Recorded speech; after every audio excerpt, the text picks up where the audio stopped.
Thank you for tapping into the Trapidemics channel. We got another video for y'all today. Today, we're going to be talking about Tyler Oliveira being banned off of Patreon, being demonetized off of YouTube, losing all of his ad revenue for what? For exposing the Yiddish community, this time in New Jersey. I believe it's Lakewood, New Jersey. So let me just first say this. I'm not happy about this at all.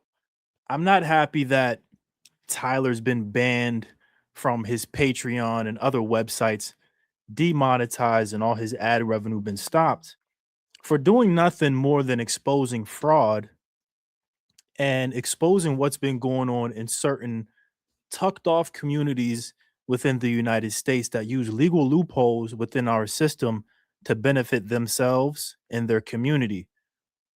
What's the problem with Tyler exposing the Yiddish community? Well, we know that the Jewish community has a lot of ties to political parties, governments, and they're a very quiet, secretive type of people. So Tyler pretty much bombarding and coming to the neighborhood and just doing that type of journalism where he puts the bike in your face and asks questions. How many kids do you have? Oh, you have 19 kids? How do you support all these 19 kids? Do you have a job? And then we dig through the layers and find out that I can't say a lot. I don't know the number, but many in the Jewish community are using the welfare system to benefit themselves, to be fruitful, and to multiply according to the Torah. So let's get into a couple videos about this. I want to show what happened to Tyler in New Jersey as he was just pretty much walking the streets as a free man. Talk to you. That's the Shamrim Police, an Orthodox Jewish volunteer civilian patrol squad acting as a second form of police, protecting the Orthodox Jewish community from my questions. And the best part is, your tax dollars help fund it. The security van rolling on us, we roll on them. It's like a community watch, but they think they are cops. If you notice, they had their lights on and they just ran a red light. We got the corrupt police pulling us over. What am I being pulled over?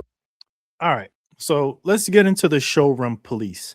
I'm not sure where you live or what communities are around you where you live, but in Brooklyn, New York, the Jewish community has the showroom police, which and their own EMT, their own ambulance, their own police, their own neighborhood watch, which gives them lights on the car like a police car, sirens like a police car. So there are many times where you'll think that it's a police car and you might pull over for them, but technically they are not police. And I don't believe they have the same rights as the police.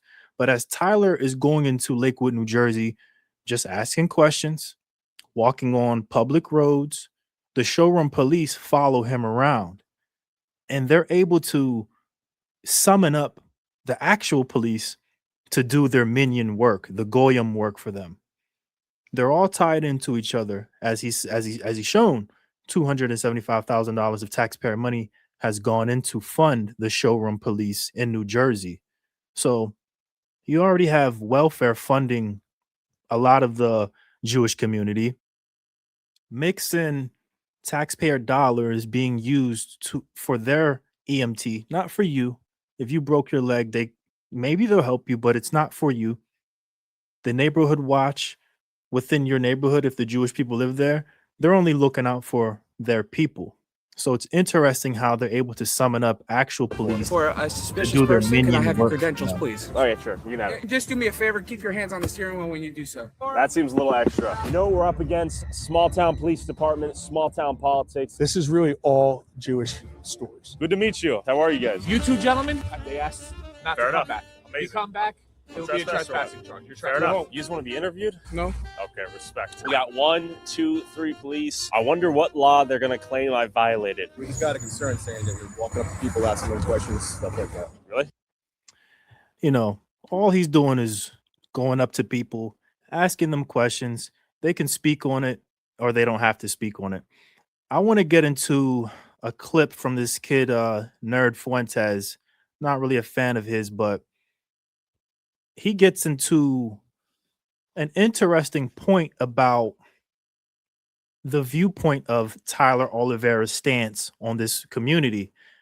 And his viewpoint is we have the Nick, I think his last name is Sherman character. I forget Shirley, Nick Shirley, going to Minnesota to expose the Somali African community for welfare fraud, tax fraud, LLC fraud, all type of different frauds that are used to funnel money from taxpayers into these certain programs where Nick Shirley exposes that these programs that are used to maybe fund food or something like that for a community, you can go to the building where this food is supposed to be handed out and nothing exists.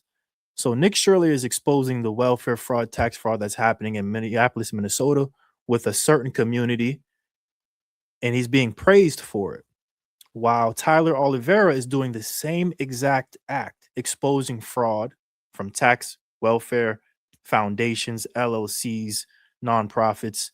But this time the community is the Jewish Yiddish community, and he's being banned for it, demonetized. Do you not see the stark contrast in it? Let's get into this clip. You're Nick Shirley. You go to the African, black, brown Muslims, and you go and expose the fraud. Hey, kid, job well done. Would you like a golden ticket? You're going to Hollywood. Come to the State of the Union. I think this kid is going places. You're really something. You know that? Tyler Oliveira, the Jews in New Jersey, crickets. Actually, you're banned also. You can't make money in this town. You'll never work in this business again. You're out of here. This is a lie. It's an anti-Semitic lie. It's the oldest form of hatred that you're just jealous. And it's always interesting how you can just point something out and how they're able to use that word anti-Semitic to just divert all facts away from what's going on. It's like, no, we're not worried about your race or anything. These people are just exposing fraud. You so happen to be partaking in it. You can't call me anti-Semitic just because you so happen to be Jewish while it's happening. It's pretty ridiculous in my opinion. Now, that ain't America, and good is fake news. And he goes to Lakewood, New Jersey.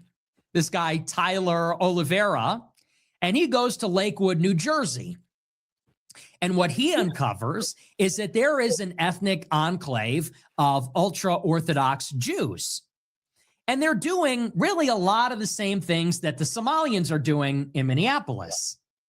And in the exact same way that there are Muslim Africans in Minneapolis who have set up this enclave and are leeching off the public dole, you have almost the mirror image of ultra-Orthodox Ashkenazi Jews on the East Coast in Lakewood.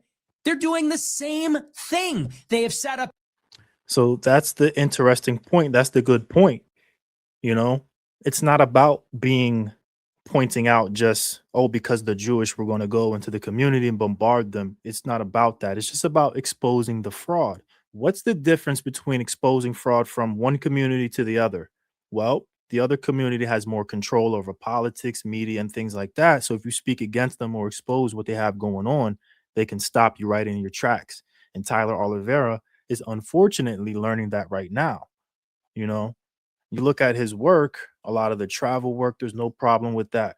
He can go to other communities exposing different things. But the second he gets into the Jewish community, all his monetization stops. And we all know that that's the number one tactic, is to stop your monetization, stop your social media so that this message can't be spread. Very, very, very An ethnic enclave. They're stealing money. People. I got this for you as well. Let's check it out. I'm curious, Joel. The Amish pay for themselves. They're self-sustaining. All right, let me get this up. They're not reliant on welfare programs funded by the taxpayer. If the law is set up to have certain criteria for people and it's according to children, then people who qualify for it are entitled to get it. I'm not sure why when the Jew does it, you calling it exploitive or taking advantage, I but think it's exploitative by nature, though. Yeah, why don't you throw all your money at them and help sustain their lifestyle? Why do I have to take a cut of my paycheck to go towards Curious Joel's insulated Hasidic Jewish community that has nothing to do with me? I'll never get anything out of. There's zero upside for them to exist for me. anyways, we have the government makes criteria for getting financial aid. And that's where they are very good. That's where the Yiddish community is very good because they know the laws. A lot of times they vote in for the laws or they're involved in the creation of these laws. So they know the ins and outs of the financial, the welfare, whatever foundations, whatever funds. They understand that within the legal framework, that's why the old saying is, oh, get you a Jewish lawyer, he's going to get you off. They know the law. They know that the welfare system, there's no cap on the amount of children. There's no cap on certain things. There's just certain requirements that you have to meet. Do you make a certain amount of money? How many people are in the household? If you don't meet that threshold, you do qualify. Obviously, the more that you have, the more that you qualify for. Now, Tyler's interviewing with that rabbi there, and the rabbi's pretty much saying, "What's the problem with it? It's legal. It's within the legal framework." And you add that with the legal framework of the Talmud or the Torah of them to be fruitful and to multiply and to worship their Lord. That is what they are doing. But they're just exploitive in nature and they exclude other people and they don't involve anyone else. And it's very similar to the community, the Somali community as well. So let me know what you guys think. I'm very disappointed that Tyler got banned, but did we not see it coming? I mean, at the end of the day, I was kind of surprised of how long Tyler was able to hold on. Okay. I'm part of like the Selma Republic, and we got multiple calls. Same reason why PD got called. I'd say 150 calls about you already. What are they calling about? People trying to live a quiet life out here. So that's it. We're just gonna follow you around. We're gonna let everybody know that you can pay them not to talk to you. We're playing games now. We got this. So these guys are allowed to follow you around and harass you just for asking questions. Always remember, guys, we share the same country. We're all citizens of the same thing. So you can't just police me just because. And if you're going to use taxpayer dollars to fund your lifestyle, just understand that that will come with many forms of accountability. If it doesn't come in the form of legal accountability, you'll have independent journalists digging deep to hold you accountable and expose what's going on. So this has been a good video, guys. Much appreciated. This is the Trapidemic channel. Drop a like, subscribe, leave a comment, and free Tyler.